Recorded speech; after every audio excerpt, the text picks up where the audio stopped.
Hello friends, नमस्कार friends. आज हम बात करने वाले हैं प्रश्नावली 8.2 के बारे में। कल फ्रेंड्स हमने प्रश्नावली 8.2 में 1 से लेकर के 3 नंबर प्रश्न तक के हल कर लिया था। और फ्रेंड्स आज हम यहां पर 4 नंबर से लेकर के 7 नंबर प्रश्न तक के पूरा हल करके आज फ्रेंड्स इस चैप्टर को ख़त्म कर देंगे। तो चलिए फ्रेंड्स, इसमें जितने भी प्रश्न शेष रह गए थे इन सभी प्रश्नों को अपने कॉपी पर लिख करके आपके सामने लाते हैं।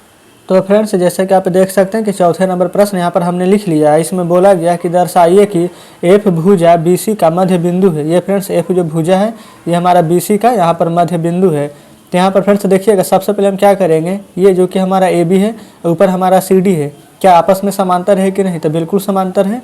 तो यहाँ पर आप लिखेंगे कि ए बी हमारा यहाँ पर समांतर हो जाएगा सी डी का, या फिर आप चाहें तो डी सी, कुछ भी लिख सकते हैं। ये हमारा प्रश्न में भी दिया गया है, लिख दीजिए यहाँ पर प्रश्न से।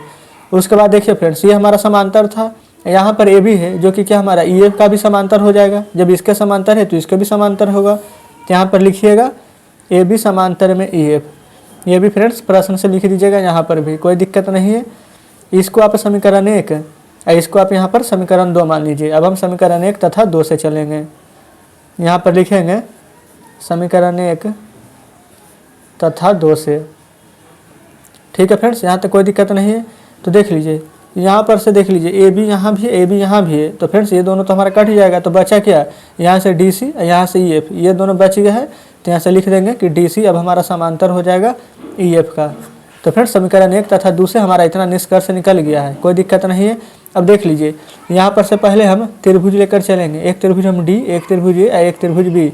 यहाँ से एक त्रिभुज हमारा निकल गया है, तो पहले हम इसको हल करेंगे, फिर हम यहाँ से डी या सी या बी एक त्रिभुज यहाँ पर लेंगे। तो पहले हम त्रिभुज डी ए बी में चलेंगे। तो यहाँ पर लिखेंगे त्रिभुज डी ए बी में। यहाँ पर देखिए फ्रेंड्स, ये हमारा ईओ हो जाएगा यहाँ से, और ईओ हमारा किसके समांतर हो जाएगा, नीचे आप देख सकते हैं ए बी का।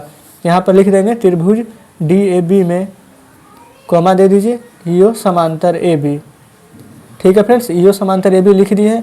तथा यहाँ पर जो ई जो है ये क्या भुजा है। तो फ्रेंड्स ई जो भुजा है किसके बीच में है, ए और डी के बीच में है। यहाँ पर फ्रेंड्स देख लीजिए एक मध्य बिंदु भी दिया गया है। तो सीधा सीधा यहाँ पर लिख देंगे कि ईओ समांतर ए बी तथा ई भुजा ए डी का यहाँ पर मध्य बिंदु है। तो डायरेक्ट लिख देते हैं ए डी का मध्य बिंदु है। देखिए फ्रेंड्स, जो यहाँ पर जैसे जैसे फिगर में आपके सामने यहाँ पर दिया गया है, बस हम उसी को यहाँ पर लिख रहे हैं, कोई दिक्कत नहीं है। यहाँ पर फ्रेंड्स ए डी का मध्य बिंदु है जिसको हम यहाँ पर लिख दिए हैं।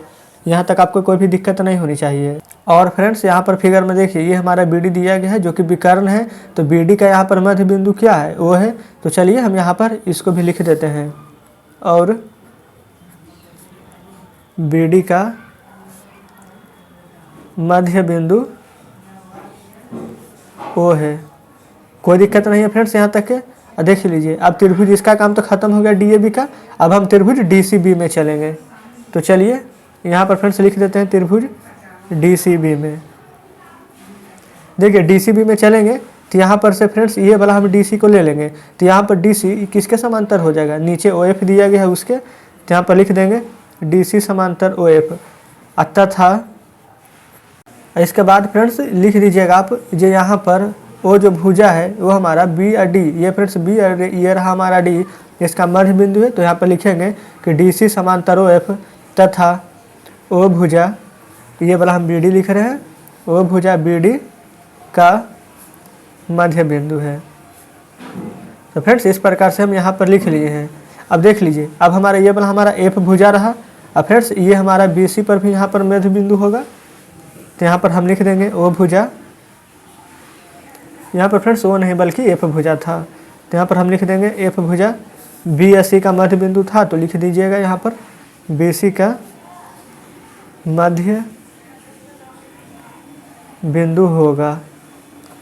तो फ्रेंड्स देख लीजिए, यहाँ पर यही तो बोला गया था कि एफ भुजा बी सी का मध्य बिंदु होगा। तो एफ बिंदु यहाँ पर बी सी का मध्य बिंदु होगा। तो फ्रेंड्स इस प्रकार से हम यहाँ पर प्रूव कर दिए हैं। तो फ्रेंड्स उम्मीद करते हैं कि चौथे नंबर प्रश्न आप अच्छे तरीके से यहाँ पर समझ गए होंगे। अगर फ्रेंड्स आपको कोई प्रश्न अच्छे से समझ में नहीं आती है तो घबराने का बात नहीं है, बल्कि उस वीडियो का रिपीट करके देख लीजिए, आपको ज़रूर ही अच्छे से समझ में आ जाएगी। तो चलिए फ्रेंड्स अब हम आते हैं 5वें नंबर प्रश्न पर। तो फ्रेंड्स देख लीजिए 5वें नंबर प्रश्न आपके सामने है। इसमें फ्रेंड्स बोला गया है कि एक समांतर चतुर्भुज ए बी सी डी में ई और एफ क्रमशः भुजाओं ए बी और सी डी के मध्य बिंदु है। तो दर्शाइए कि रेखाखंड AF और EC विकर्ण BD को समत्रिभाजित करते हैं। ठीक है, तो फ्रेंड्स देखिएगा यहाँ पर ABCD एक समांतर चतुर्भुज दिया गया है, तो हमारा AB यहाँ पर किसका बराबर हो जाएगा, CD का, और AB यहाँ पर समांतर भी है CD का। तो पहले हम इतना स्टेप लिख देते हैं कि ABCD एक समांतर चतुर्भुज है। ठीक है फ्रेंड्स, यहाँ तक कोई दिक्कत नहीं होनी चाहिए, लिख दिए हैं। अब लिख दीजिएगा अतः यहाँ पर AB हमारा CD के समांतर है। पहले तो लिख दीजिए कि AB बराबर में CD है, और कॉमा देके यहीं पर लिख लीजिएगा AB समांतर CD है। ठीक है फ्रेंड्स, कोई दिक्कत नहीं है। अब यहाँ पर देखिए E है और यहाँ पर F है। E और F क्या हमारा मध्य बिंदु है। जो फ्रेंड्स यहाँ पर दिया गया है बस उसको पहले लिखते चलिए। E और F मध्य बिंदु है, यहाँ पर लिख लेते हैं मध्य बिंदु है। ठीक है फ्रेंड्स, लिख लिए यहाँ पर।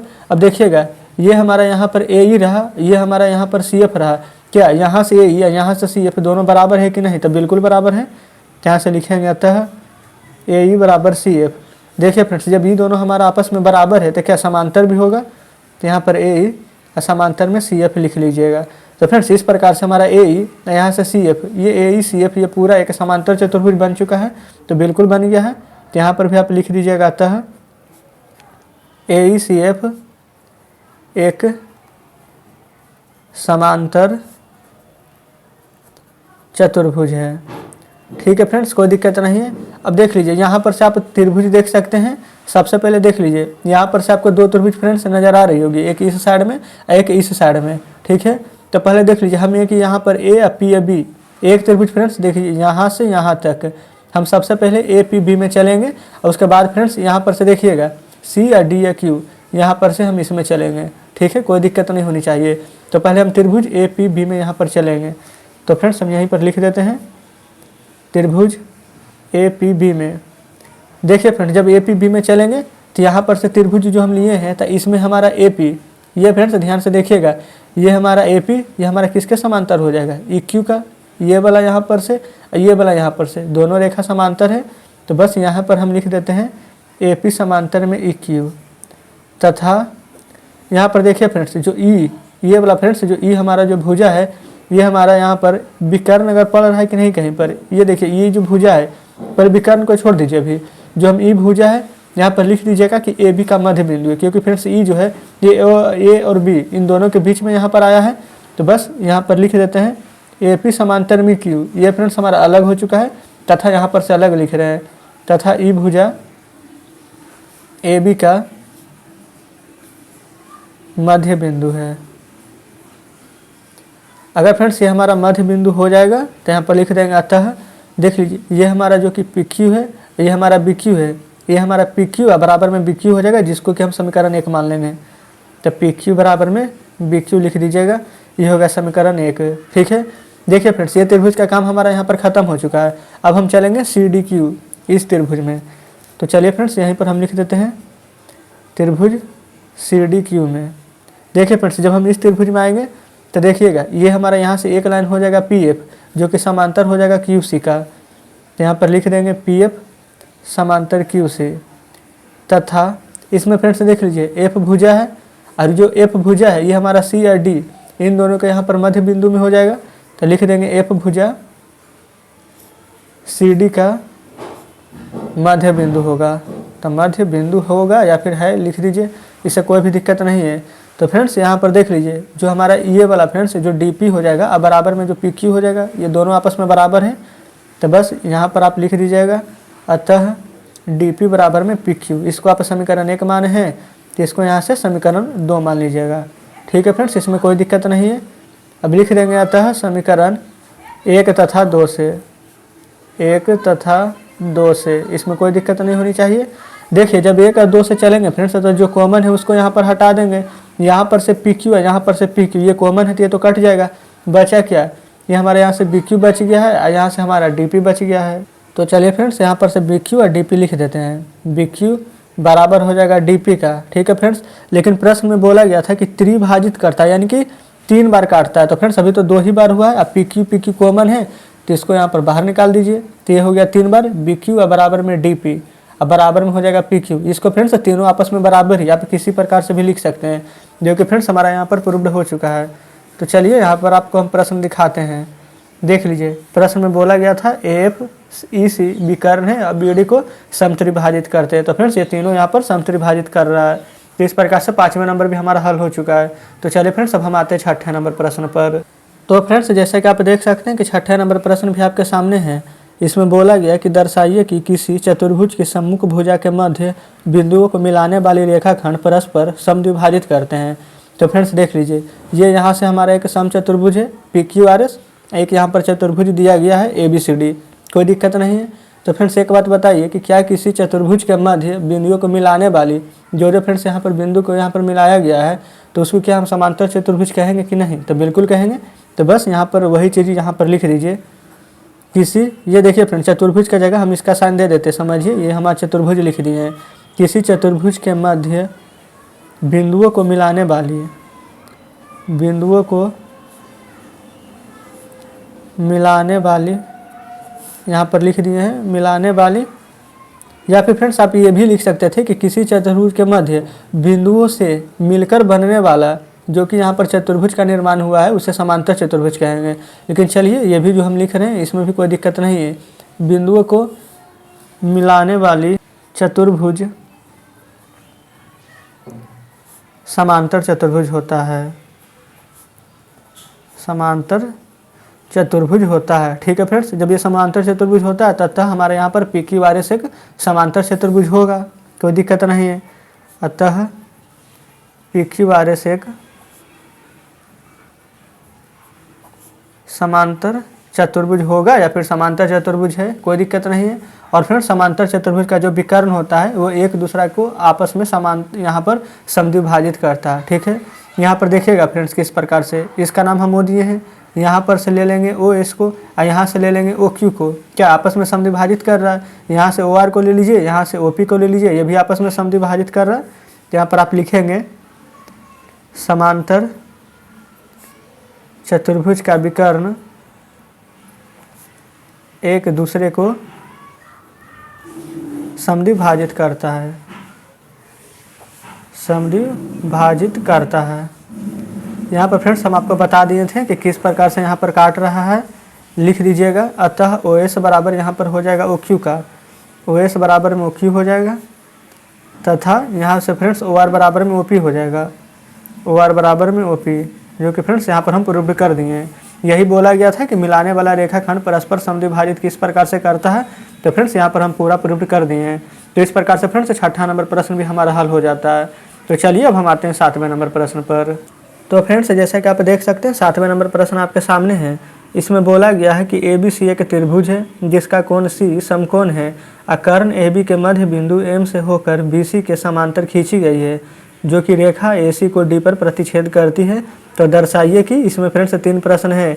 D भुजा AC का मध्य बिंदु है, यहाँ पर MD यहाँ पर लंब हो जाएगा AC का, यहाँ पर तीसरा में CM बराबर M है बराबर 1/2 AB है। देखिए फ्रेंड्स ये हमारा यहाँ पर एक समकोण त्रिभुज दिया गया है, इसका नाम ABC है। यहाँ पर से एक भुजा 90 डिग्री, यहाँ पर नीचे एक कोण यहाँ पर 90 डिग्री, यहाँ पर M और D यहाँ पर इस प्रकार से दिया गया है। तो सबसे पहले फ्रेंड्स हम यहाँ पर पहले नंबर को हल करेंगे। ठीक है, जो कि यहाँ पर बोला गया है कि D भुजा AC का मध्य बिंदु होने वाला है। तो फ्रेंड्स यहाँ पर से एक त्रिभुज हम ABC में सबसे पहले चलेंगे। तो लिख देते हैं कि त्रिभुज ABC में, यहाँ पर फ्रेंड्स ABC में देखिए M का यहाँ पर मध्य बिंदु क्या हो जाएगा, तो आप कहेंगे कि यहाँ पर AB हो जाएगा। तो यहाँ पर बस लिखेंगे M का मध्य बिंदु, यहाँ पर AB है तो यहाँ पर लिख देंगे AB। ठीक है फ्रेंड्स, कोई दिक्कत नहीं है। देख लीजिए यहाँ पर इसका मध्य बिंदु तो AB है, लेकिन फ्रेंड्स साथ में यहाँ पर MD किसके समांतर हो जाएगा, तो आप कहेगा MD जो कि समांतर हो जाएगा नीचे BC का। तो यहाँ पर हम बगल में ही लिख देते हैं तथा MD समांतर BC है, कोई दिक्कत नहीं है फ्रेंड्स यहाँ तक के। तो देखिए जब इसका यहाँ पर समांतर हो जाएगा तो जो प्रश्न में बोला था सिद्ध करने के लिए, तो समझिए सिद्ध ही हो गया। अतः फ्रेंड्स ये वाला हम D लिखे, अतः D मध्य बिंदु किसका हो जाएगा, तो आप कहिएगा AC का, मध्य बिंदु AC होगा। तो यही तो हमें सिद्ध करना बोला था कि D भुजा जो कि AC का मध्य बिंदु है। तो इस प्रकार से पहले नंबर यहाँ पर हम सिद्ध कर दिए हैं, कोई दिक्कत नहीं है। अब चलिए फ्रेंड्स दूसरे नंबर पर आते हैं। देखिए दूसरे नंबर में फ्रेंड्स बोला गया था कि MD यहाँ पर लंब है AC का, ठीक है। तो फ्रेंड्स देखिए यहाँ पर सबसे पहले ध्यान दीजिएगा कि BC हमारे किसके समांतर है, MD का। तो पहले यहाँ पर लिखिए BC समांतर में MD है, और ठीक है फ्रेंड्स हमारा कोण C कितना दिया गया है, ये देखिए 90 डिग्री। तो लिख देते हैं और कोण C बराबर 90 डिग्री है, ठीक है फ्रेंड्स। अगर कोण C बराबर हमारा 90 डिग्री है तो यहाँ पर से हमारा CDM क्या हमारा एक त्रिभुज बन रहा है कि नहीं, तो बिल्कुल बन रहा है।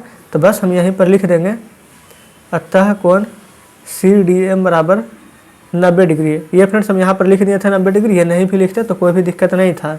तो देख लीजिए जो प्रश्न में बोला गया था सिद्ध करने के लिए MD लंब AC है, ये फ्रेंड्स MD लंब यहाँ पर AC है, तो यहाँ पर सिद्ध हो चुका है हमारा MD लंब AC है इस प्रकार से। तो फ्रेंड्स उम्मीद करते हैं कि दूसरे नंबर प्रश्न भी आप अच्छे तरीके से समझ गए होंगे। इसमें फ्रेंड्स कुछ भी करने के लिए नहीं बोला गया था, जैसे जिसे बोला है उसी प्रकार से यहाँ पर फिगर के माध्यम से हल कर दिए हैं। अब तीसरे नंबर को देख लीजिए। तीसरा नंबर में बोला गया है कि CM बराबर M बराबर यहाँ पर 1/2 AB है। तो फ्रेंड्स इसमें तो सबसे पहले ये देखिएगा कि M जो कि हमारा मध्य बिंदु किसके है, AB का। तो पहले यहाँ पर हम लिखते चलेंगे M मध्य बिंदु AB। ये फ्रेंड्स M यहाँ पर ये वाला लिखे हैं जो कि मध्य बिंदु है हमारा AB का है। अतः ये फ्रेंड्स हम नीचे लिख रहे हैं, अतः हमारा यहाँ पर MA बराबर क्या हो जाएगा, AB। ये फ्रेंड्स पूरा देखिए MA हमारा यहाँ पर है, देख लीजिए पहले फिगर अच्छे से, ये देख लीजिए यहाँ से यहाँ तक है MA। तो MA बराबर में हो जाता हमारा MB का, लेकिन हम क्या कर रहे हैं कि यहाँ पर से MA तो ले रहे हैं लेकिन हम पूरा AB को ले लेंगे। तो जब पूरा AB को ले लेंगे तो MA का आधा हो जाएगा हमारा। यहाँ पर फ्रेंड्स अगर MA लेंगे तब 2MA बराबर हमारा AB होगा, लेकिन हम यहाँ पर सिर्फ MA को ले रहे हैं ना कि फिर MB को। तो MA बराबर हमारा यहाँ पर जो AB लेंगे तो इसका आधा हो जाएगा। तो वही यहाँ पर हम लिखेंगे कि अतः MA बराबर 1/2 AB, ठीक है फ्रेंड्स। इसको समीकरण 1 हम मान लेंगे। अगर यहाँ पर 2MA बराबर AB लिखते हैं तो वो भी सही रहता, लेकिन हम यहाँ पर 2 को बटा में ले आए हैं, ठीक है फ्रेंड्स। इसमें आपको कोई भी परेशानी नहीं होनी चाहिए। अब देखिएगा यहाँ पर से हम एक का तो हल कर चुके हैं। अब हम त्रिभुज ADM यहाँ से फ्रेंड्स एक त्रिभुज में हम चलेंगे, और जब इसको हल करेंगे तो यहाँ पर से CDM में चलेंगे। एक त्रिभुज ये एक त्रिभुज ये। चलिए हम यहाँ पर लिखेंगे त्रिभुज। सबसे पहले फ्रेंड्स देख लीजिए हम ADM में चले थे, तो यहाँ पर लिखेंगे ADM तथा CDM में, ठीक है फ्रेंड्स। अब देख लीजिए इसको हम सर्वांग समता का नियम इसमें लगने वाला है। तो चलिए पहले हम इसको देख लेते हैं। यहाँ पर से फ्रेंड्स देखिए ये हमारा AD और यहाँ से CD, AD बराबर में CD दोनों बराबर हो जाएगा। यहाँ से ADM लिए हैं और यहाँ से CDM लिए हैं, ये दोनों बराबर हो जाएगा। ये त्रिभुज जब भी बनाए फ्रेंड्स यहाँ से यहाँ ये त्रिभुज जब बनाए तो MD हमारा दोनों में कॉमन था, तो इसको हम लिख देंगे। तो ये फ्रेंड्स हमारा देखिए साइड एंगल साइड के प्रॉपर्टी से यहाँ पर हमारा यहाँ पर सर्वांगसम हुआ है। तो बस उसी को आप यहाँ पर नीचे यहाँ पर हम लिख रहे हैं, ठीक है फ्रेंड्स।